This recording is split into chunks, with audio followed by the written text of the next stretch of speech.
Marúcia, eu queria discutir, eu acho que a sociedade precisa, especificamente, o racionamento. Nós vamos ter que fazer racionamento para não secar completamente a água aqui de São Paulo, que é a tragédia, o colapso total. Mas falta, no meu modo de ver, um conteúdo social nesse racionamento. A forma que está sendo proposta, mais ou menos de modo encoberto, é a pior possível. É o racionamento de diminuir a pressão ou o racionamento 5x2. Por quê? Porque nos bairros ricos, tipo Higienópolis, onde as pessoas estão construindo reservatórios embaixo do estacionamento, não vai faltar água. E na periferia, onde que está mais distante das estações, ou em lugares mais altos, vai faltar água, como em Itu, 20 dias. Então, eu acho que a gente tem que começar a debater racionamentos que levem em conta o uso social. Nós vamos ter que fazer um esforço heróico. Em vez de 60 dias, se a gente economizar essa água, ela pode durar talvez 120, talvez 180. A Sabesp trabalha ainda com o uso de 160 litros por pessoa, por dia. Mas isso é uma média. Um banho rápido custa 15 litros. Um banho de ducha custa 135 litros.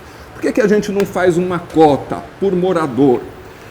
Essa cota talvez pudesse ser grátis, cota, digamos, de 50 litros, para que economize de fato, para que em vez de durar 60 dias, dure 180 dias, dure até a próxima chuva, essa água que a gente tem nas represas. E a gente taxa o que for acima de 50 litros no preço da água mineral. O cara que quiser manter a piscina cheia vai ter que pagar o preço de água mineral. Sim. O cara que quiser tomar uma ducha de meia hora vai ter que pagar o preço da água mineral. O cara da periferia, que é o que está economizando, que toma o banho rápido, que chega à noite, nem tem tempo, é o que vai mais pagar nesse racionamento que está sendo feito.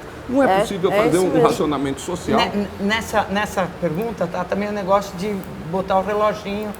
Porque todo mundo gasta no condomínio, se falar, a mulher viajou, então vou tomar 2 banhos, né? A minha vizinha viajou, vou tomar. Estava lendo sobre a extinção de cidades maias por conta da seca. E o que é curioso é que nunca falta água para os ricos. A água falta para os pobres. Aí começa aquele distúrbio, começa aquela confusão e o que acaba... Começa a criar o conflito. Começa a criar o conflito, que é um conflito muito grave, entendeu? Eu acho que essa dimensão de impactos sociais e do quanto pode ser injusto uma ação de racionamento, ela está muito longe da discussão sobre a implantação do racionamento em si, né? Inclusive entre as medidas aí que estão propostas nesse documento da aliança, a gente alerta bastante para isso, né? No sentido de um racionamento justo, transparente e para que a gente possa trabalhar a questão da oferta de água, esse volume aí que você falou, ele poderia ser ampliado e muito se a gente começasse a ter uma política de abastecimento que contemplasse o seguinte: você tem uma quantidade determinada de água que vai ter que ser potável, entendeu? Que é a água que você vai usar para cozinhar, para tomar banho, né, para beber, e um conjunto outro bem significativo de usos que não necessariamente ela precisa ser potável. É isso que você falou. Nós, no Brasil, usamos essa água tratada, que imagina, você pega a água da Guarapiranga, que tem uma série de problemas de qualidade, tem que botar uma série de produtos químicos, gastar bastante energia para tratar essa água para você dar descarga em casa, né? Então, a gente, avançando numa coisa que é uma série de regulamentações no uso da água não potável, para que a gente possa gerir melhor a quantidade de água potável que tem. Por exemplo, captação de água da chuva, né? A orientação para os prédios, né? O setor de construção civil é um grande consumidor de água, né? Principalmente durante a implantação, é muito comum você ver em São Paulo, ainda mais nas áreas que tem um terreno bastante acidentado, aquela água jorrando da obra, né? Que São Paulo é uma região que tem muita água, né? Dependendo do local, você faz um poço para garagem, vai começar a jorrar a água do lençol freático. Na região tem uma água que está correndo faz 6 meses. Na região de Pinheiros, etc. Por dia sem água na rua. E uma água limpinha. E uma água limpinha. E Então, aparentemente limpinha, mas ela dá para usar na é... descarga. Sim, dá pra... claro. mas essa questão aí, água subterrânea, mas tem a questão, por exemplo, da captação. A legislação de São Paulo, ela orienta que os novos prédios têm que ter sistema de cisterna para segurar a água da chuva e deve segurar por 1 hora depois da chuva. Ainda não orienta, fala, não é que você vai segurar, você vai reutilizar. Claro. A gente não tem nem isso no nosso... até a política era segurar joga por fora. 1 hora só para evitar enchente. Para evitar enchente. São dois lados da mesma moeda, né? Então A a gente seca obrigou a construir uma cisterna, mas não uma obrigou a política de fazer o uso enchente. racional dessa Ainda água. não, mas já é antigo, mas isso está sendo revisto, né? Nós vamos, e a nossa reflexão, né, é que assim, essa crise, até porque ela mexe com tantas coisas, ela vai mexer com atribuições, quem tem que fazer o quê, ela vai mexer com a forma como a gente se relaciona com os recursos naturais, a forma como a gente se relaciona em sociedade. A nossa crença, né, um pouco do que a gente está levantando aí no documento, é que a superação dessa crise, ela vai depender da nossa agilidade como sociedade para construir um novo jeito de lidar com a água. É urgente, assim, que vai incluir captação de água da chuva, outra questão, água subterrânea, né, dos poços. Imagina todas as nascentes que tem em São Paulo que afloram em diferentes lugares. Por exemplo, em parques, às vezes tem uma bica lá no parque e tal. Por exemplo. Em situação de falta de água, as pessoas vão começar a ir atrás dessas fontes de água. Claro. Isso aconteceu bastante Tomar em banho na academia, por exemplo. Também. Tomar banho, mas não, eu estou dizendo até em situações um pouco mais graves, em áreas mais periféricas e tal, que não, nessa situação que o Antônio descreveu, né, pô, o racionamento ele é injusto, porque quem tem dinheiro para captar, fazer a sua cisterna bonitinha lá no quintal, ou o seu poço, estocar, etc. Caixa d'água. Né? Isso está acontecendo direto. Mas, né, pô, de repente eu vou começar a pegar água daquele córrego ali, vou pegar água daquela nascente, etc. Uma das questões que seria, assim, urgente, que precisa mapear, e já tem galeras voluntárias fazendo mapeamento, né? Tem o pessoal aí do Existe Água em São Paulo, tem uma turma aí fazendo rios e ruas, tem algumas iniciativas fazendo isso. Seria colocar o quanto antes esse mapeamento e que CETESB, Vigilância Sanitária, fizessem uma grande força-tarefa para analisar rapidamente a qualidade dessas águas e dar indicativos, como a gente tem para as águas na praia, aquelas placas, praia imprópria, né? Só ter o quanto antes, numa situação de começar a faltar água, uma placa lá dizendo, essa água, a gente ainda vai analisar ela melhor, mas a princípio, o que veio aqui numa primeira análise, que nem vai dar uma consistência técnica, porque você precisa de mais tempo, mas já avisar e falar assim, gente, essa água aqui é só para descarga.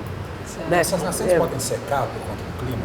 Essas nascentes podem secar por conta do clima, mas muito mais pela forma como está sendo usada a água de todo o seu entorno, né? Uma das questões que aí tem a ver com os poços, né? Que a gente, se todo mundo está ouvindo de alguém aqui conhece alguém que está furando um poço. Né? Claro. E para fazer a perfuração de poços, teoricamente isso tudo deveria estar sendo registrado, autorizações sendo pedidas, para inclusive fazer a gestão da água subterrânea. Quanto tem, quem pode usar, etc. Mas poço, né, isso no Brasil, não é só em São Paulo, né, algo que é muito pouco conhecido a quantidade de poços, etc., e mesmo a qualidade. E aqui a gente tem um terreno muito pantanoso ali entre os Pinheiros que vai desde a Lapa até... inclusive tem gente que tem algumas pesquisas que mostram que até a gente tem essa alimentação, né, de lençol freático por conta da própria perda da Sabesp, né? Então você acaba vazando e vazamento até o Pinheiros. De certa forma alguém... E o Pinheiros e até o Pinheiros. Agora, se a gente pensar Israel, a Califórnia, Las Vegas, essas pessoas todas conseguiram. E a gente pensa também, é uma pergunta que muita gente faz, já fizeram para mim, fizeram inclusive ontem. O negócio do navio que dessalinizam e tal. Quando você estava falando de limpar a água, talvez o custo seja maior para limpar uma água mais suja e talvez demore mais tempo, eu imagino. Mas o Brasil já foi bom de tratar a água. A gente produz um filtro de água, por exemplo, que é aquele filtro de cerâmica, que é uma das ideias mais geniais que tem para você guardar água no mundo. aquele nosso filtrinho que a gente cresceu, né? Um filtro que você ia lá e tal, e estava sempre água fresquinha e tudo. Algumas cisternas que eles têm no Nordeste são maravilhosas, são engenhosas e são produto que a gente criou, né? Então, a nossa criatividade. Então, quer dizer, o que a gente pode fazer que seja alguma coisa... Eu já vi um campo de golfe em Israel, quer dizer, um campo de golfe com aquele green maravilhoso, irrigado e tal. Entendeu? Parecia St. Andrews.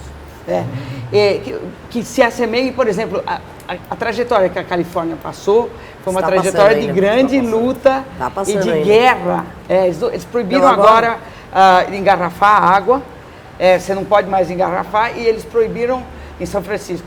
E proibiram, já em Detroit, já faz 20 anos que você não lava carro com água, você lava a seco, quer dizer, e é proibido, se você for pego, danou-se. E a Califórnia está entrando no 4º ano de estiagem, desde o início do ano passado. O governador da Califórnia decretou estado de emergência, impôs uma multa para consumo excessivo. Tem em Sacramento, eles até estão fazendo um programa de trocar, né? Um dos grandes consumidores de água lá urbano é a rega de jardim, né? Óbvio. Claro. Então, de trocar as espécies dos jardins por plantas mais locais que demandam menos água, né? Isso tem um bônus, tem umas coisas... Mas tem uma coisa do controle e de tentar barrar a questão do uso. E teve um conjunto de ações desde o início, né? E é até um paralelo, assim, que é um aprendizado pra gente, né? Ali, que é algo que está muito aqui nessa nosso alerta, nesse nosso chamado à ação, que é a dimensão da crise, ela tem aí um impacto óbvio sobre o abastecimento, mas tem aqui coisas que o Antônio começou a levantar, né? Mas os impactos sociais e a desigualdade em relação a quem vai ter acesso e se ficar... e quais vão ser os impactos na saúde? Quais vão ser os impactos no dia a dia das pessoas que de repente não vão poder ir trabalhar porque não vai ter água? Tudo bem, daí são os cenários catastróficos, mas infelizmente o ano de 2015, nós estamos numa situação hoje que todas as represas juntas têm em torno de 15%, do meio para o final do verão, isso é uma situação muito grave, né? Porque não dá para você falar, eu vou usar essa água melhor, porque e se não chover no verão que vem? Como é que vai ser? Às vezes não vai ter nem os tais 50 litros que o Antônio está sugerindo. Ou seja, você tem uma necessidade de uma gestão importante, uma das coisas que a gente alerta é essa necessidade de uma liderança, né? Jerry Brown, vamos trazer o Jerry Brown, governador da Califórnia. Quanto isso, né, naquele momento em que você tem uma série de ações, né, que vão ter que partir do principal responsável, e aí eu vou dar um exemplo para vocês. Desde o ano passado, que tem vários alertas, inclusive da própria Aliança, de pesquisadores, até mesmo da Agência Nacional de Águas, dizendo da gravidade da situação em relação às represas e uma certa... o governo minimizando um pouco. Não vai chover dessa forma, etc. Agora, se você ao invés de ter a negação, né, você começa a ter a liderança, por exemplo, todo mundo alertando sobre a potencial falta d'água, racionamento e tal. O governador, em várias ocasiões, né, tem vários, até na campanha, não vai faltar água. Hora que o governo do estado e a Sabesp falam, gente, seguinte, pode ter um racionamento de 4x2, que aí é o dono da água falando, é verdade. Ali não era... Muda tudo, começa a correria, o pânico, as pessoas começam a ficar preocupadas e tal. Então, por isso que esse papel, né, de liderança numa crise dessa, até para articular, vai ser um desafio enorme, mas é um desafio que ele é necessário, porque o tamanho de sacrifício que pode acontecer em 2015 pode ter impactos que vão, né, desde de impactos na saúde, etc., até o impacto de grande descontentamento e acho que aí manifestações podem pegar um grau. As pessoas já estão com 20 dias de falta d'água na periferia, porque eles reclamam, ligam para a rádio o tempo inteiro falando, na minha casa não tem água há uma semana. Pessoal, imagina a cidade de Tiradentes, 72 paradas de ônibus até o centro da cidade. Como é que os caras estão fazendo, sabe? Eles já estão nessa situação. Então, eles provavelmente não estão fazendo manifestação na Paulista, mas eles estão nessa situação. Daqui a pouco eles vão. E tem aquela coisa, a pessoa já está tão acostumada a ser privada disso, privada de saneamento. Eu já vi em muita comunidade os caras, os excrementos correndo ali, criança brincando no meio. Sim. Então, quer dizer, a gente fica falando, não, mas então...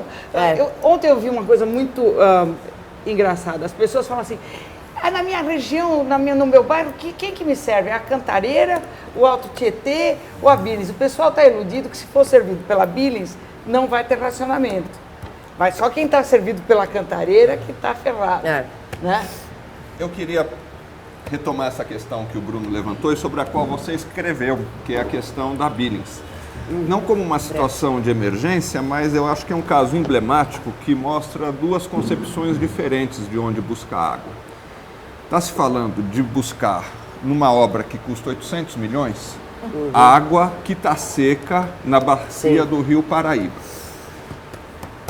E existe aqui pertinho um manancial do tamanho gigante da Cantareira, que tem ainda 60% a 70%, que é a Billings. Sim.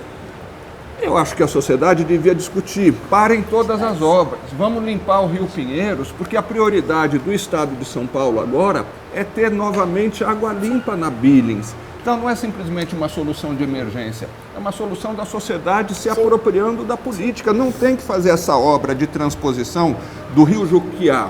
Esses 800 milhões têm que ser utilizados para despoluir o Rio Pinheiros. É uma obra que está há 20 anos. Tinha recurso para essa obra do Banco Mundial. Onde foi esse dinheiro? Dinheiro do JICA, do Banco Mundial. Então, eu imagino assim, você escreveu sobre isso. Devia ser uma reivindicação nossa. Vamos limpar, vamos nesse processo aproveitar essa oportunidade para exigir a despoluição da Billings. Vamos ter aqui, pertinho de São Paulo, uma represa de água limpa, é gigante. É 10 vezes maior que a Guaratiranga. Essa é um tipo de... Esse é um ótimo exemplo, né, daquilo que não foi colocado em discussão. Isso. Né? Exato. E uma a forma como a gente está trazendo isso no documento é assim, foram colocadas várias coisas que você não sabe muito bem, como elas estão todas numa versão ainda muito preliminar, você não sabe quanto que isso é balão de ensaio ou se é realmente uma obra. Então, uma hora vai ter a ligação o Rio o Alto Juquiá, outra hora vai ser o Capivari. Então, estão resgatando e vários projetos antigos. O político adora uma obra, né? Porque será, né? Você acha que isso é tudo uma gambiarra? Não, mas isso faz parte um pouco daquilo que a gente falou mais cedo, que principalmente no saneamento, né? Boa parte dos gestores públicos, eles estão muito mais olhando o saneamento como obra e não saneamento como serviço. Então, como obra, tem que aparecer lá a estação de tratamento, agora como serviço, que é uma rede bem cuidada, que tem um índice de berço, daí ainda é algo que está começando no Brasil.